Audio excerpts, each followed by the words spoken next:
지난 시간에는 기체의 압력을 기체를 이루고 있는 분자들이 움직이는 속력의 제곱의 평균값을 가지고 표현을 했었습니다. 이제 그것을 이용해서 오늘 기체의 상태 방정식을 구하려고 하는데, 특별히 그것을 이상기체 상태 방정식이다 이렇게 얘기합니다. 여기서 이상기체라고 하는 것은 기체는 기체인데 진짜로는 존재하지 않고 이상적으로만 존재하는 것이다 라고 하는 거죠. 우리가 물리를 공부하면서 지금까지 이렇게 이상적인, 실제는 존재하지 않는데 존재하는 것처럼 가정하는 것들을 몇 번 했습니다.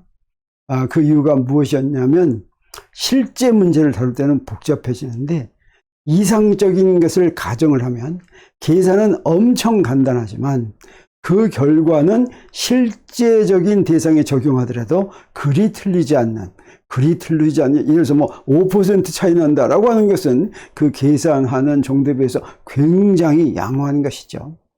우리 이미 그런 예가 있었습니다. 그 예를 몇 가지 들 것 같으면, 첫 번째가 무엇이었냐면 강체였죠. 강체도 실제로는 존재하지 않는 거였습니다. 무엇을 강체라고 했습니까? 물체 내 어떤 두 점 사이 거리도 절대로 변하지 않는 물체. 그냥 변하지 않는 게 아니라 어떻더라도 변하지 않아야 되겠죠. 물체가 힘을 받으면 물체의 힘이 하는 게 두 가지가 있었습니다. 하나는 물체의 속도를 변하게 하고, 다른 하나는 물체의 형태를 변하게 했죠. 근데 물체한테 힘을 작용했을 때 속도도 변하고 형태도 변하는 걸 같이 기술하려고 하면 복잡해집니다. 그래서 언제든지 물체의 운동을 논할 때는 물체가 힘 받으면 물체의 속도가 바뀌어가지고 이제 운동이 이제 바뀌는데, 그때 물체 크기를 갖는 물체라고 할 때 그 물체의 모양은, 형태는 변하지 않는다고 가정하죠. 그게 바로 물체를 강체라고 가정하는 것입니다. 그러면 이제 문제가 훨씬 간단해지지만, 실제 고체에는 힘을 받으면 반드시 변형하게 돼 있습니다. 약간이라도. 그런데 그 변형한다는 걸 무시하고 강체로 가정하더라도 그 결과는 거의 199% 맞는 결과가 나온다고 했죠. 그래서 특히 물체의 회전 운동을 다룰 때 우리가 강체를 가정했었습니다.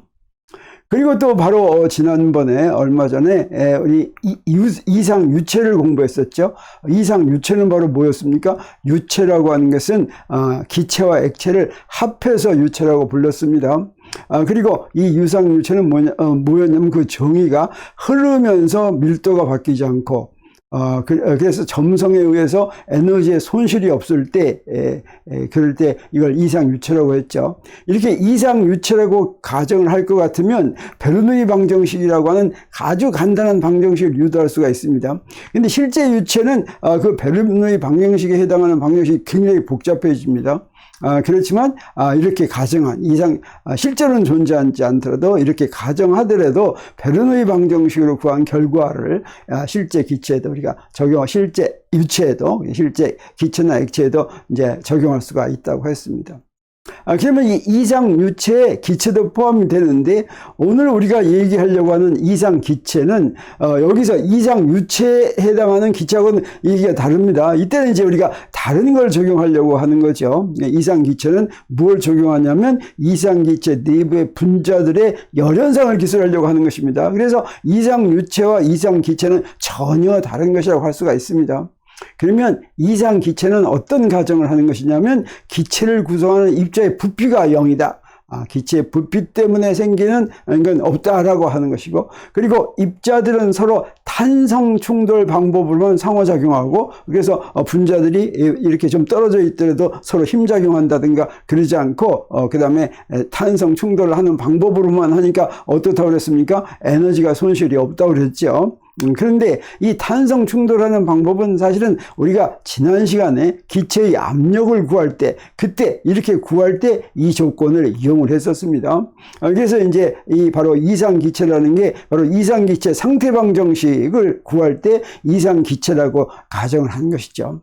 그러면 이상기체가 아니라고 하면 기체를 구성하는 입자의 부피가 0이 아니고 무시할 수가 없고, 입자들은 서로 상호작용하고 그런다고 하면 상태 방정식의 모양이 문장이 또 어떻게 되겠습니까? 좀 복잡해지겠죠. 그렇지만 그 결과는 실제 기체일 때나 이상 기체라고 생각하고 구했을 때 그 결과가 많이 예를 들어서 5%, 3% 그 이상 달라지지 않는다라고 하겠습니다.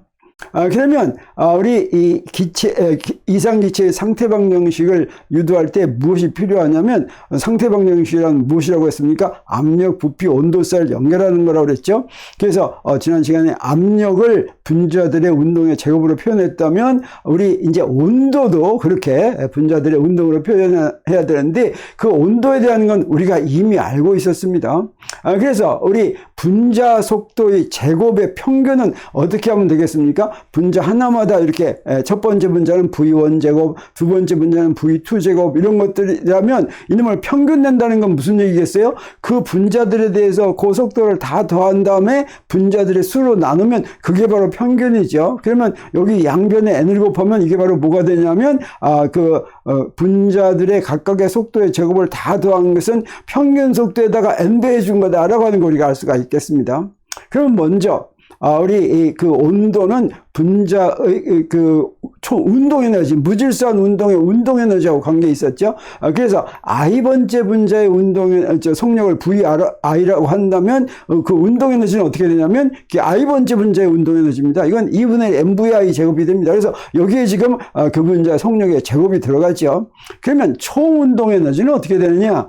그 분자들, 지금 어떤 상자 속에 분자가 라지 n개 있다고 한다면 그 라지 n개의 총 운동 에너지는 뭐가 되겠습니까? 각각의 운동 에너지를 다 더한 게 되겠죠. 그래서 이렇게 각각의 에너지를 다 더하면 되는데, 근데 이게 어떻습니까? 요 그대로 놔두면 요 복잡하게 하나하나를 다 알아야 되는데, 요건 뭐하고 정확하게 같으냐면, 우리 앞에서 여기 m은 요거 상수니까 분자들의 질량이 전부 다 같다고 한다면, 요거 분자들의 속력의 제곱을 다 더하는 것은 평균 속력을 n배한 거하고 이건 딱 같죠. 이건 근사값도 아니고 딱 같다, 이렇게 얘기할 수가 있습니다. 그래서 총 운동 에너지를 분자 속력의 제곱의 평균으로 표현할 것 같으면 어떻게 되냐면, 바로 이 평균 운동 에너지를 여기다 집어넣어 가지고 2분의 1 그 mv의 평균 제곱 해가지고 n배를 한 거, 이게 바로 운동 에너지, 총 운동 에너지가 될 텐데, 온도라고 하는 건 무엇이라고 했습니까? 온도라고 하는 것은 기체 분자 하나당 평균 운동 에너지가 기체 온도에 비례한다라고 했었죠. 그래서 이 평균 에너지가 바로 온도를 이제 대표하는데, 기체의 온도는 이런 걸 알기 전에 정의가 돼서 단위 사이의 관계에 필요상수가 이제 필요했습니다. 그래서 기체 온도란 무엇이라고 했냐면, 기체 분자 하나당 평균 운동 에너지에 비례하는 양인데, 그러면 아까 어땠습니까? 평균 운동 에너지를 갖다가 K1이라고 한다면, 기체 분자 하나당 평균 운동 에너지가 K1이라고 하면 이렇게 표시됐는데, 요 놈하고 온도하고 사이는 어떤 관계가 있다고 놓냐면 비례한다고 그랬으니까, 온도를 비례했을 때 이렇게 T를 온도라고 한다면 그 비례 상수를 2분의 3 KB, KB는 볼츠만 상수입니다. 이 비례 상수를 이렇게 놓을 수 있다라고 하는 것인데, 요거에 대해서는 우리가 온도 배울 때 한번 한 적이 있죠. 이렇게 온도하면서 여기서 이 열에너지를 이제 전에는 열량 칼로리라는 단위로 했는데, 열도 에너지인 걸 알았으니까 둘 사이를 단위를 교환하려면 이 환산인자가 바로 뭐라고 그랬습니까? 열 에너지 칼로리를 갖다가 에너지 단위로 바꾸는 4.184, 이게 바로 이제 그 환산인자라고 했죠. 그거나 마찬가지로 이렇게 에너지가 분자 하나당 열 에너지가 온도에 비례하는데, 요 비례를 이렇게 비슷하다라고 하는 기호로 한 것은 사실은 분자가 어떤 형태냐에 따라서 좀 다르기 때문에 그렇습니다. 분자가 어떤 형태라고 하는 것은 원자 하나로 된 분자도 있고, 원자 두 개로 된 분자도 있고, 원자 세 개로 된 분자도 있고, 그렇죠. 그래서 원자 하나로 된 분자의 경우에는 이때 요 비례 상수가 뭐가 되냐면 2분의 3 KB 이렇게 됩니다. 원자 두 개로 개로 된 분자일 때는 2분의 5 KB 이렇게 되고, 이렇게 원자가 여러 개로 된 분자의 경우는 이게 또 달라지고 이렇게 돼서 분자 단원, 그걸 우리가 단원자 분자라고 하죠. 단원자 분자에서는 비례상수가 2분의 3 KB다라고 하는 것입니다. 그러면 그거 가지고 단원자 분자의 경우에 우리 이상기체의 상태방정식을 만들면, 그때 이제 이상기체의 상태방정식은 사실은 무엇인가 보면, 우리가 앞에서 역학 배우면서는 운동방정식이라는 말을 많이 했죠. 근데 우리 기체와 같이 열현상을 다룰 때, 또는 무수히 많은 입자들의 개를 다룰 때는 운동방정식이라는 말을 안 쓰고 상태방정식으로 그 개를 기술합니다. 물론 이 상태방정식은 우리 어떻게 해서 구했다고 그랬습니까? 분자 하나하나에는 운동방정식을 적용해가지고 통계적으로 처리한 다음에 상태방정식을 구했죠. 자, 그 얘기가 무슨 말인지 한번 정리를 해보기로 하겠습니다. 우리가 이 운동방정식이나 상태방정식을 적용하는 대상을 개라고 하는데, 시스템은 내가 운동을 기술하는 물체들의 모임, 이게 바로 개입니다. 그런데 이 개를 두 가지로 나눌 수가 있습니다. 역학적 개와 열역학적 개. 그래서 역학적 개는 대상이 뭐냐면 이 물체입니다. 물체인데 하나 또는 유한한 개수, 내가 지금 다룰 수 있는 많은 개수가 되겠습니다.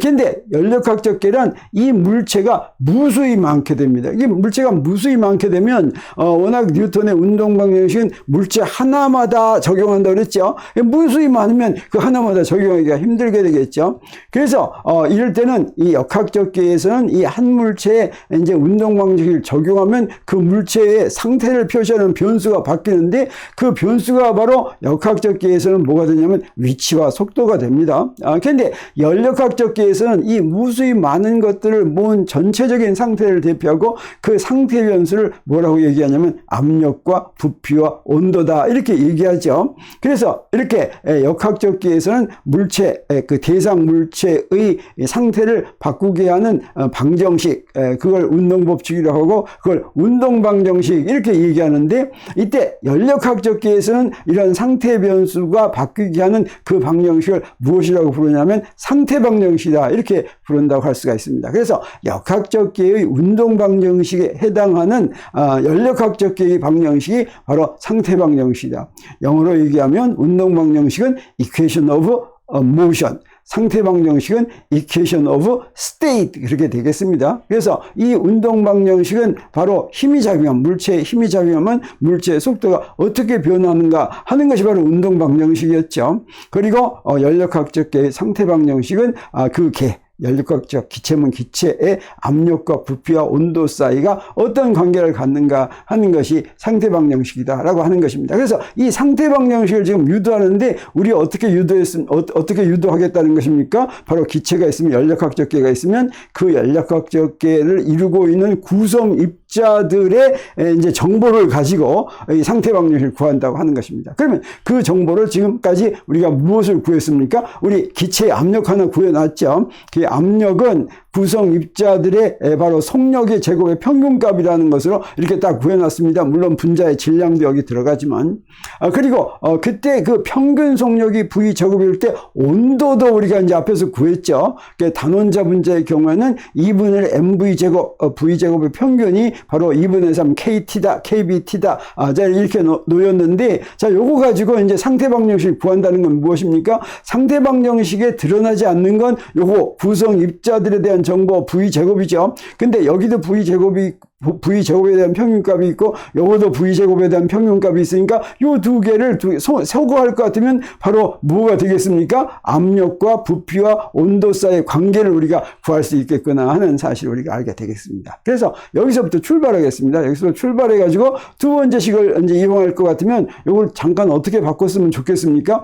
여기에 2분의 3이 있고 여기도 3분의 1이 있으니까 요거 이렇게 하면 딱 좋을 것 같아요. 여기에다가 3분의 2 이렇게 써놓고 2분의 1 이렇게 써놓으면 2분의 1 mv제곱에 요걸 이용할 수가 있겠죠. 2분의 1 mv제곱 요거 있죠. 그래서 2분의 1 mv제곱 대신에 뭘 집어넣으면 되겠습니까? 2분의 3 kbt 이렇게 집어넣으면 됩니다. 그래서 그렇게 딱 집어넣습니다. 그러면 어떻게 됩니까? 여기서 3, 3, 2가 쫙 숫자가 다 지워져 버리고 뭐가 돼요? 결과적으로 nkbt 나누기 v 이렇게 되는 거죠. 그래서 요 v를 저쪽으로 이제 곱할 것 같으면 pv는 nkbt 이렇게 되고, 이게 바로 이상기체의 상태 상태 방정식입니다. 그래서 압력과 부피와 온도 사이의 관계를 주는 식, 이걸 우리가 구했고, 이걸 지금 이런 두 개의 식으로부터 유도했기 때문에 기체 분자 운동론에 의해서 또는 구성입자들의 정보, 즉 속력의 제곱의 평균값에 의해서 이상기체 상태 방정식을 우리가 구했다라고 하는 이제 얘기할 수가 있는데, 어떻습니까? 이게 포일샤르 법칙하고 똑같은 형태죠. 그래서 포일샤르 법칙은 이 상태 변수들 P, V, T, 압력, 부피, 온도를 변화시켜주면서 측정해가지고 그 식을 찾아냈다고 한다면, 이건 뉴턴의 운동 방정식을 기체 분자에 적용해서 찾아냈다, 이렇게 얘기할 수가 있겠습니다. 근데 사실 요거 어떤 이 상자 속에 부피가 있다면 그 속에 기체 분자가 몇 개 들어있는지 우리 어떻게 알 수가 있겠습니까? 실제로 이거 적용하기가 좀 힘듭니다. 그때 우리 무엇을 이용하냐면, 이거 잘 알 수 없을 때 이제 무엇을 이용했냐면 기체 상수라고 하는 걸 이용했습니다. 자, 실험으로 이 기체 상수를 알아낼 때는 이 기체 상수가 무엇인지 몰랐는데, 바로 이런 방법을 통해서 기체 상수가 무엇인지를 잘 알 수가 있게 됐습니다. 그래서 기상기체 상태 방정을 이렇게 썼는데, 이때 이걸 어떻게 바꾸면 되냐면, 요 NKBT에서 여기다 아보가드로 수 우리가 고등학교 때 많이 배웠죠. 그건 어떻습니까? 6.022 곱하기 10의 23승계 이렇게 되죠. 그 아보가드로 수가 바로 1몰에 해당하는 것인데, 그 아보가드로 수를 NA로 표시한다면 NA로 나누고 곱해줍니다. 이렇게 나누고 곱해줘가지고 이 분자의 수를 NA로 나눈 거, 요걸 뭐라고 그러냐면 그 기체의 몰수다라고 합니다. 그래서 기체가 몇 몰이 있다, 이렇게 얘기하는 거죠. 사실은 1몰이 그 기체 분자들의 개수가 아보가드로 수와 같을 때 1몰이라고 하니까, 전체 분자들의 수를 1몰의 수, 다시 말하면 아보가드로 수로 나누면 바로 이게 몰수가 되겠죠. 그리고 여기에 이제 볼츠만 상수에다가 아보가드로 수 곱한 거, 이걸 뭐라고 그러냐면 기체 상수다, 이렇게 부릅니다. 그래서 그 기체상수 가스 콘스탄트입니다. 그러면 그걸 이용하면 이게 뭐가 됩니까? 요거는 몰수가 되고 요거는 기체상수가 되니까 요건 nRT, PV는 nRT다는 이런 식이 되겠죠.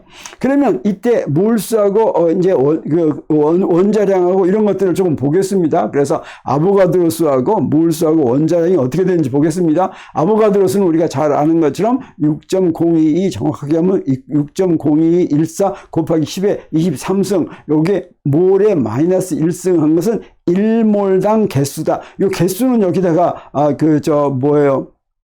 단위에다 붙이지 않았습니다. 여기다 퍼 몰 이렇게 써도 됩니다. 근데 개는 차원이 없는 양이기 때문에 그냥 없어도 되는 것이죠. 그리고 1몰이라고 하는 건 바로 원자나 분자나 전자나 뭐든지 기본 입자가 있으면 그 기본 입자의 숫자가 아보가드로 수만큼 있을 때 그걸 1몰이다, 이렇게 부릅니다. 그리고 이제 여기 뭔가 이제 원소들이 있을 때 그 원소들의 양을 어떻게 하냐면, 그 원자들의 개수로 하지 않고 몰로 이제 합니다. 그래서 원자량을 알면 그 원자량을 가지고 이제 그 몰하고 비교를 할 것 같으면 이제 이 양이 얼마나 되는지 알 수가 있는데, 기준이 되는 원자량을 뭐로 정했냐면 탄소 동위원소인 12C로 정했습니다. 전에는 이걸 산소로 정했었는데 12C가 이제 더 좋아서 이걸로 이제 바꿨습니다. 그래서 원자량이라고 하는 건 단위가 없는 그런 얘기입니다. 그래서 이 탄소 질량수가 10인 탄소의 원자량이 10이다라고 이렇게 정했습니다. 단위가 없습니다. 그리고 이제 각 원소의 원자량은 이제 질량의 비를 구합니다. 요 놈하고 질량을 비를 구합니다. 그래서 어떤 원소가 있다면 그 원소의 질량을 요 탄소 12의 질량으로 나눠서 그 비에다가 12를 곱한 거, 그게 바로 원소 A의 질량이 되겠어요. 여기다 12 곱하면 원소 A의 질량이 되죠. 자, 이렇게 각 원소의 원자량을 이렇게 정의를 합니다. 근데 이 원소라고 하는 건 이제 뭐 어떤 성질로 나누는 거냐면 화학적인 성질을 가지고 나누는 거죠. 근데 우리가 이제 원자 어떻게 생겼는지 대강 알죠? 원자는 어떻게 생겼냐면 원자 속에 맨 가운데 원자 핵이 들어있고 그 바깥에 전자가 들어있는데, 원자들의 화학적인 성질은 무엇이 결정합니까? 전자들이 결정하죠. 근데 이 원자들의 무게, 질량은 또 무엇이 결정하냐면 원자 핵이 결정합니다. 그래서 그래서 원자 핵 속에 이제 그 전자들의 수, 원자 번호 수와 같은 양성자가 들어있고 또 그 양성자 수와 비슷한 중성자가 들어있는데 이 중성자는 조금씩 다르게 들어있을 수가 있죠. 그러면 중성자 수가 다르더라도 그 양성자 수만 같으면 전자 수가 같으니까 원소들이 똑같은 화학적인 이제 성질을 가지고 있습니다. 그래서 중성자 수가 다르면, 그런데 중성자 수가 커지면 중성자의 질량과 양성자의 질량이 이제 같으니까, 그리고 전자의 질량보다는 엄청 크니까 전자 하나의 질량은 양성자나 중성자 질량의 2000분의 1밖에 안 되죠. 그래서 중성자가 하나 더 많으면 질량이 훨씬 많아집니다. 그래서 화학적으로는 원소가 같은데, 근데 질량이 많이 다른 것들, 이런 걸 동위 원소라고 부르죠.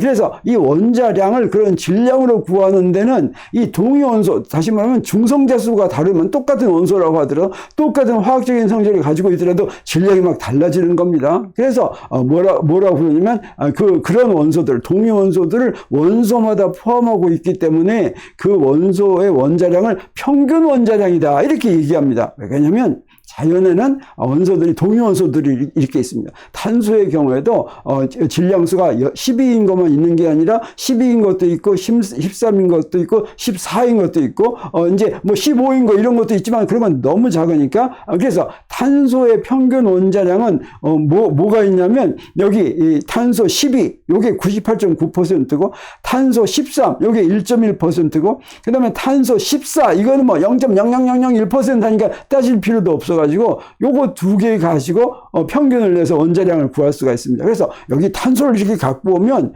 평균적으로 어떤 탄소든지 그 안에 98.9%는 탄소 12가 들어있고 그 안에 1.1%는 이제 탄소 13이 들어있기 때문에 원자량을 잴 것 같으면 그걸 평균해서 재하시면 된다고 하는 거죠. 그래서 원자량은 어떻게 이제 구하냐면 여기에 이제 그 원자량이 12짜리, 요거 탄소 12는 원자량이 10이라고 그랬죠. 여기가 98.9%다. 그 다음에 그 카본 13은 원자량이 13이겠죠. 13에는 1.1%가 있다. 요거 두 개를 곱해서 더해가지고 100으로 나누면 이게 바로 이제 평균 원자량이 되고, 원소의 주기율표에 원자량이라고 써 있는 건 바로 이게 이제 평균 원자량이라고 되는 거죠. 그러면 어떤 원소들이 있을 때, 어떤 이제 물질이 있을 때 그 물질이 몇 몰인지 구하려면 어떻게 하면 되냐면 원소 1몰의 질량은 각 원소의 원자량에다가 그램만 붙이면 그 원소의 질량이 나오게 되는 거죠. 그러니까 탄소 1몰의 질량은 원자량은 12.011이었죠. 거기다 그램 붙입니다. 그러면 그게 원소 1몰의 질량이 된다고 하는 것입니다. 자, 이렇게 해서 우리 기체가 있으면 그 기체의 양이 얼마나 되는가 하는 거는 그 기체의 분자수가 몇 개인지를 알아서 구하는 것보다는 뭘로 구하는 게 좋아요? 질량을 구한 다음에, 질량을 재는 다음에 그 질량을 원자량에다 g을 붙인 걸로 나눌 것 같으면 몰수가 나오죠. 그러면 우리 그 원자량이 거기에 있는 원소의 양이 얼마 정도인가 하는 걸 우리가 알 수 있게 되겠습니다. 그러면 이렇게 해서 이상기체의 상태 방정식을 알았는데, 이게 바로 뭐라고 했습니까? 보일샤르 법칙과 똑같은 법칙이라고 그랬죠.